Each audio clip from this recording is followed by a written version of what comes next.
కార్తీక పురాణము 27వ అధ్యాయము 27వ రోజు పారాయణము. దుర్వాసుడు అంబరీషుని ఆశ్రయించుట. మరల అత్రి మహాముని అగస్త్యునికిట్లు వచించెను. కుంభసంభవ, ఆ శ్రీహరి దుర్వాసుని ఎంతో ప్రేమతో జేరదీసి ఇంకనూ ఇట్లు చెప్పాను.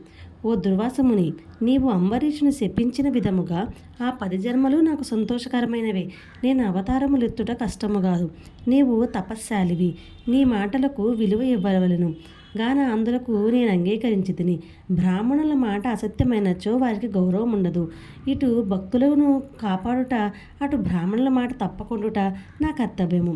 నీవు అంబరీషుని ఇంట భుజింపక వచ్చినందులకు అతడు చింతాక్రాంతుడై బ్రాహ్మణ పరివృతుడై ప్రాయోపవోసమనర్చ నెంచినాడు. ఆ కారణము వలన విష్ణుచక్రము నిన్ను బాధింపబోలెను. ప్రజారక్షణమే రాజధర్మము గాని ప్రజాపీడనము కాదు.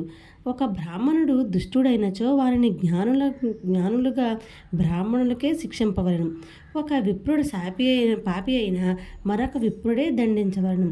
ధనుర్బాణములు ధరించి ముష్కరుడై యుద్ధమునకు వచ్చిన బ్రాహ్మణుని తప్ప మరెవ్వరిని ఎప్పుడూ దండించకూడదు.